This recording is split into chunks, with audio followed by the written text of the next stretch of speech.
You know, whenever we think about a criminal trial, I feel like we usually picture this massive, dramatic battle of evidence. Right, like you need a smoking gun or maybe a bloody footprint. Exactly. Or, financial records, a body. It's all very tangible stuff. Action A definitively causes result B. Yeah, I mean, the whole legal system is basically built on Newtonian physics, if you think about it. Yeah. You need a physical action that produces an observable, measurable reaction in the real world just to prove guilt. That makes total sense. But what happens when the courtroom just abandons physics entirely? Like when it regresses to what is essentially witchcraft? Witchcraft, that's a strong word. I know, right?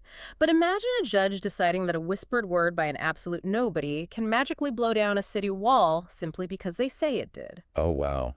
Yeah, that is when the legal system enters a very dark, very surreal dimension. It totally is. So welcome to you, the learner, to this deep dive. Today is Monday, July 13th, 2026, and our mission today is to unpack this mind-bending clash between 21st century physics and the legal system. And we have an incredible stack of sources for you today. We really do. We've got primary legal documents, this remarkable 20-page prison defense letter known as the Blood Letter, written by a physicist, and some really deep systemic analyses from various AI models, including ChatGPT, Copilot, DeepSeek, Gemini, and Quinn. It's a huge amount of data to get through. It is. Now, before we jump in, a quick note, Fenro. Our sources today contain highly politically charged content involving the Chinese government, political figures, and systemic critiques. We want to make it absolutely clear to you that we are not taking sides, nor are we endorsing any of the viewpoints or politics from the left or the right contained in these documents. Our goal is simply to impartially report on the factual content and ideas provided in the source material. Well said. It's so important to set that baseline. Totally. So here is the core mystery we are exploring today.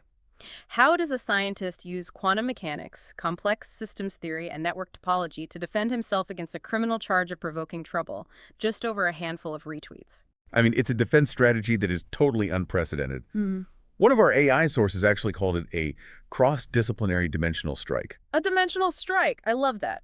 Let's set the scene first so you understand exactly what the stakes are here. Our protagonist is Dr. Chen Jingwen. Right, and he's not just a casual guy online. He's a scholar with a PhD in physics. Exactly.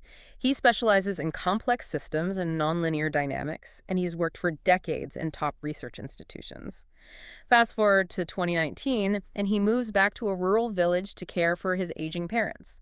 He's just living as an independent scholar, a very, very quiet life. Very quiet, and until September 2022 anyway. Right, so he's at home, and suddenly, plainclothes police raid his house. They seize all his electronics, his phones, his computers, his hard drives, and they just take him away. He is eventually sentenced to 1 year and 8 months in prison. And the charge they hit him with is, well, legally speaking, it's fascinating. Fascinating and kind of terrifying. Yeah, that too. He was charged with picking quarrels and provoking trouble. In the Chinese legal system, this is widely known as a pocket crime. A pocket crime. What does that mean exactly? Basically, it's a catch-all charge. It's often used when a specific, clearly defined crime doesn't quite fit the situation. So the specific allegation the police made here was that he used a VPN to access an overseas network, specifically Twitter, and spread false rumors. Okay, let's unpack this for a second, because from what I read in the sources, the law actually has strict objective requirements for this specific charge, right? It does, yes. It is not enough to just say something false online. According to the 2013 legal interpretations by China's Supreme People's Court and Supreme People's Procuratorate, this is classified as a result crime. A result crime? Meaning what? Meaning the prosecution absolutely must prove that the act of retweeting resulted in, and I'm quoting here, causing serious disorder in public order. Wow. So charging him with this is like giving someone a ticket for causing a massive multi-car pileup on the highway when their car was sitting parked in a garage with the engine entirely turned off. That is a perfect analogy. The prosecution carries the absolute burden of proving a chain of causality. Action A, the retweeting, must directly and measurably cause result B, which is serious public disorder.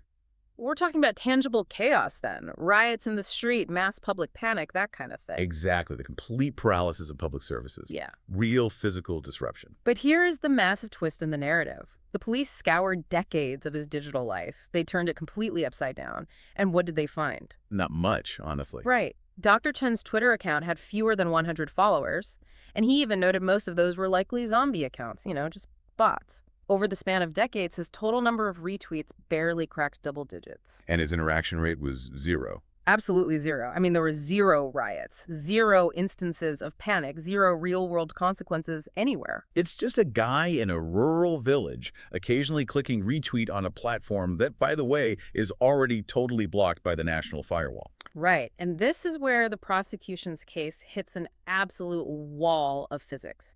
Because the prosecution is claiming, legally, that his tiny handful of unseen retweets somehow caused this serious disorder. Which brings us to arguably the most incredible defense strategy I have ever heard of. Yeah, Dr. Chen is sitting in his prison cell, and he decides to write his own defense. The sources refer to it as the blood letter. And he doesn't just argue the law here. He uses his expertise as a physicist to mathematically dismantle the prosecution's claim. He literally brings network topology into the courtroom. It's amazing. And this is where I really need you to help me because the math gets pretty deep. He starts by looking at the architecture of the internet itself, right? Yes. He cites the CAP theorem. Now, I know the CAP theorem is a principle in computer science. It's about distributed data stores. But how on earth does that apply to a legal defense about a retweet? It's actually a brilliant application.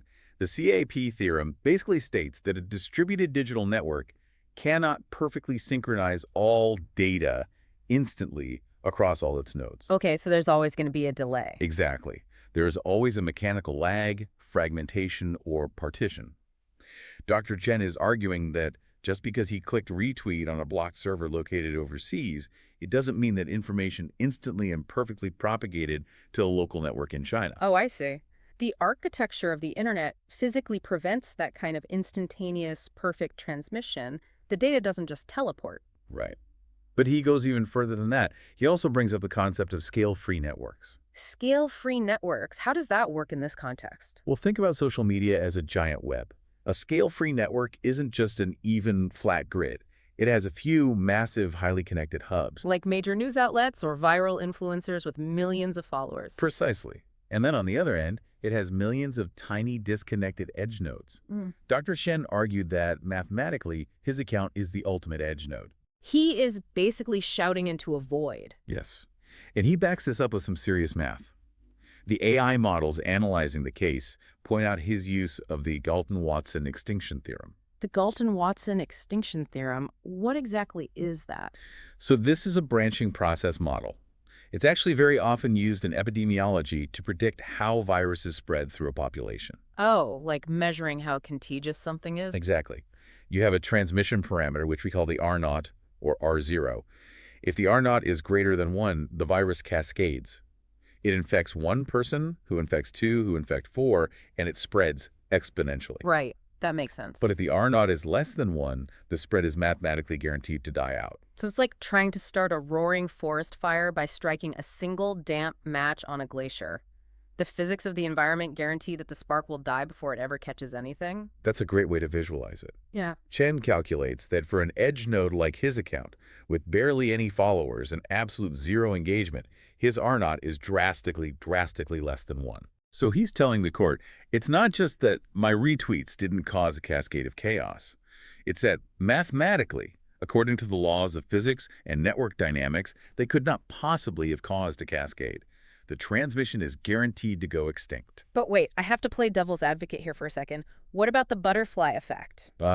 The butterfly effect. Yeah, couldn't the prosecution argue that, sure, he's an edge node, but his one tiny retweet was the flap of the butterfly wings in Brazil that could theoretically cause a tornado of chaos in Texas? What's fascinating here is how Dr. Chen anticipated exactly that argument. He explained to the court that the butterfly effect isn't just magic. Right, you don't just flap a wing and immediately get a tornado. Exactly. It only happens under very specific, measurable physical conditions.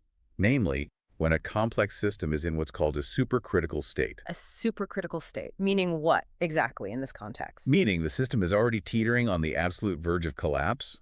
Think of a mountainside loaded with millions of tons of loose, unstable snow. Okay, yeah, that's a supercritical state. Right. And in that specific environment, yes, a single snowflake could theoretically trigger a massive avalanche. Wow.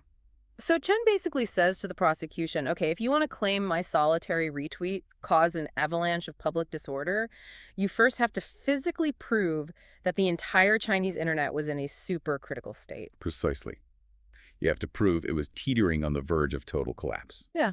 Which, of course, the prosecution never proved. I mean, no state prosecutor would ever want to admit that their society is that fragile anyway. Exactly. And he didn't stop with just the physics. He actually tied this complex systems theory straight back to the criminal code. He did. He cited Article 16 of the Chinese criminal law. Right. And do you remember what that article says? Yeah, it states that if a system collapses from a random tiny trigger, like if the damage is caused by something entirely unforeseeable or irresistible, it is classified as an unforeseeable event, not a crime. Exactly. You cannot be held criminally liable for the innate pre-existing fragility of a complex system. If the mountain's about to collapse anyway, you can't jail the snowflake. That is just brilliant. So he essentially cornered them. He proved that the prosecution's timeline of causality was scientifically impossible. He absolutely did. But wait, if physics proves he couldn't have caused chaos, and the law explicitly says the chaos has to be proven, then how on earth did the court convict him and send him to prison for 20 months? Well, this is where the AI sources we reviewed really shine. Because to figure out how the conviction happened, 5 different AI models conducted a deep systemic analysis of the actual judicial paperwork. Like the indictment and the final verdict. Yes.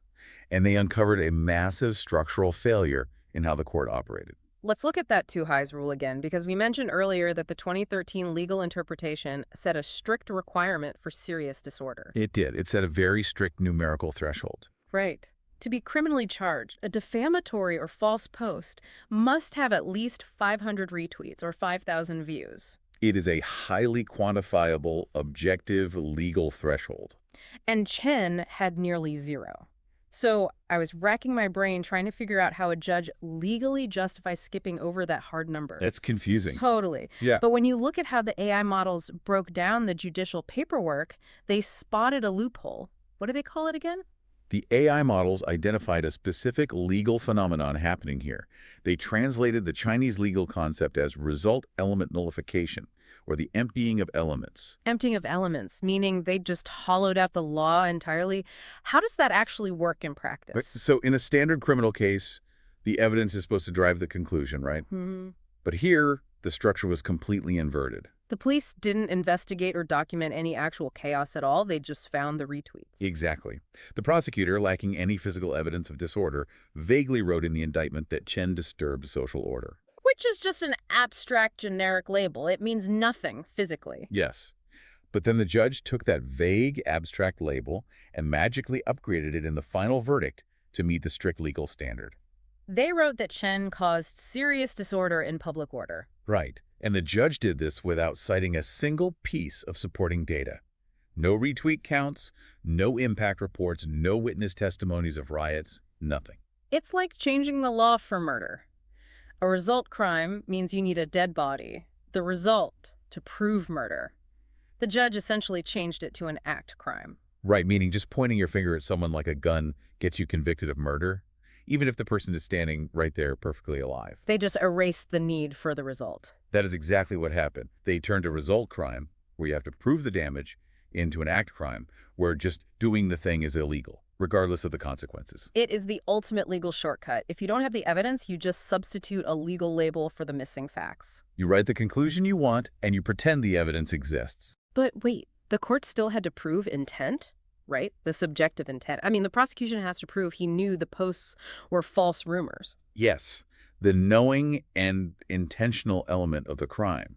And the justification the judge used to prove Chen's intent is honestly the most bizarre part of this whole story. It really is. What was their argument? To prove this, the judge argued that because Dr. Chen has a PhD and a highly advanced level of education, he should have known the posts were rumors. This is wild. It's a total paradox. The judge is basically saying his intelligence makes him guilty. Right.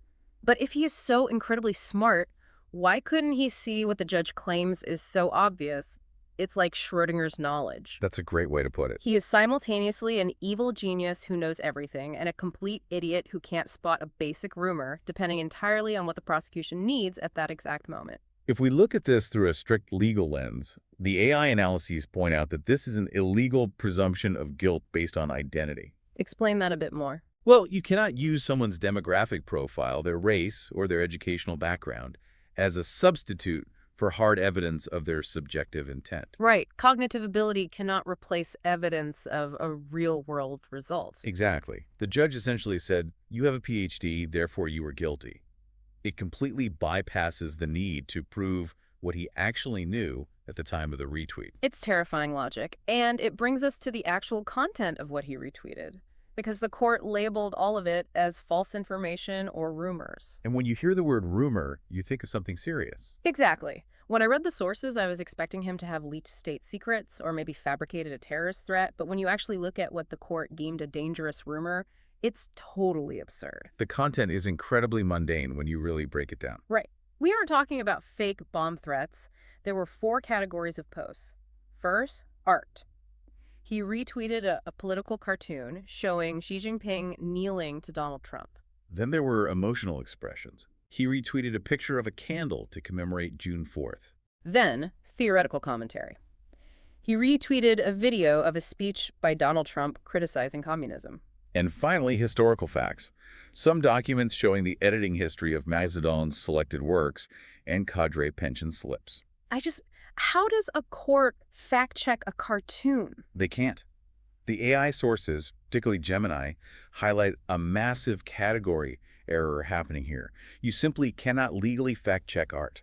Right, you cannot fact-check a political cartoon or a picture of a candle expressing grief. By definition, art and emotional expressions are subjective. They don't have a binary true or false state that can be classified as a rumor. And theoretical debates, like a politician's speech on political systems, are just the normal churn of human ideas. But the court treated all of it as empirical falsehoods that caused actual physical damage to society. Which is insane. The sources refer to this as a regression to witchcraft attribution. Witchcraft attribution. Yeah, it's a pre-scientific mindset. It's the belief that a whispered word by a nobody or a drawing of a candle on a blocked website has the magical power to blow down a city wall.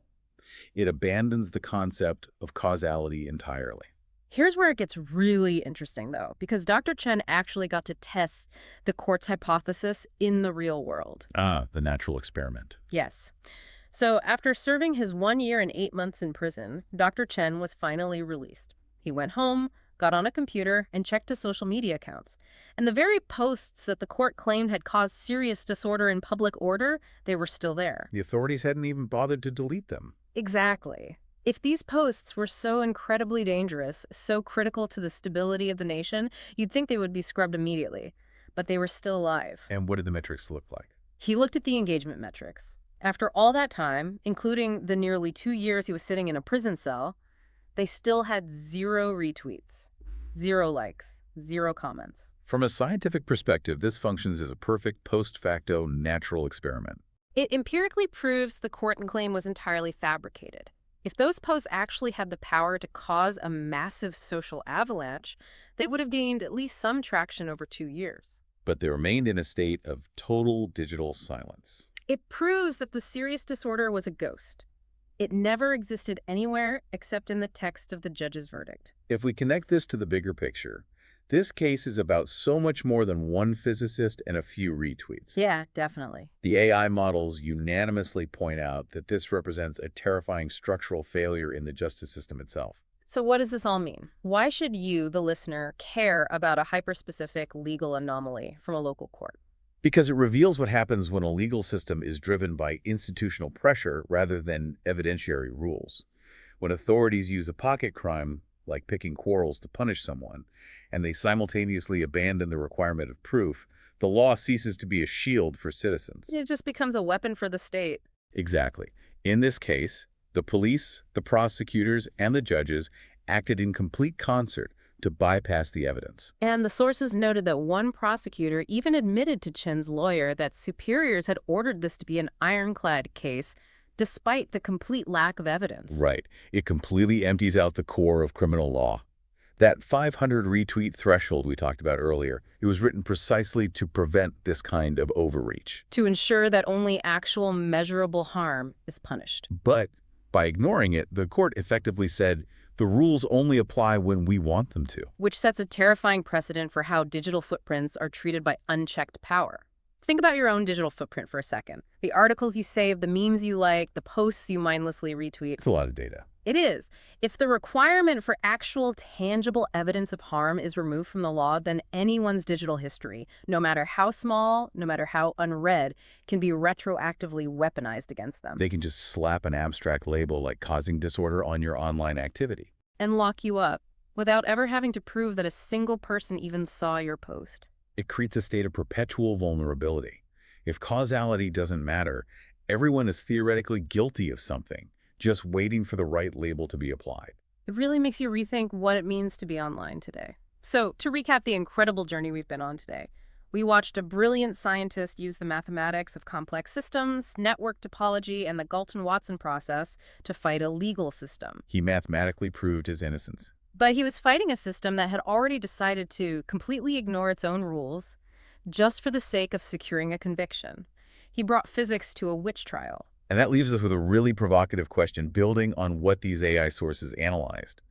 In this case, we saw human judges completely ignore mandatory, quantifiable legal thresholds, like that 500 retweets rule, because of institutional pressure and bias. They just stepped right over it like it didn't even exist. So could the future of a truly fair justice system actually rely on AI? Oh, wow. That is a heavy thought. Think about it, though. What if the legal system required an algorithm to mathematically verify causality? What if an AI had to review the metadata, confirm the R0 of a digital post, and objectively verify that the evidentiary thresholds were met before a human judge was even allowed to open the case file? That's fascinating. Because if a machine had reviewed Dr. Chen's zero engagement retweets, the case would have been thrown out in a millisecond for lacking the basic physical parameters of a crime. Exactly, taking the human bias out of the evidence verification process entirely. It brings us right back to the beginning of our conversation. We like to think of the law as an X-ray, clear, binary, objective. But when human pressure turns the law into witchcraft, maybe we actually need the cold, hard math of a machine to force us back to reality. A reality where a whisper is just a whisper and not a hurricane. Exactly. Thank you for joining us on this deep dive. Keep questioning the information around you, keep looking for the evidence, and we'll catch you next time.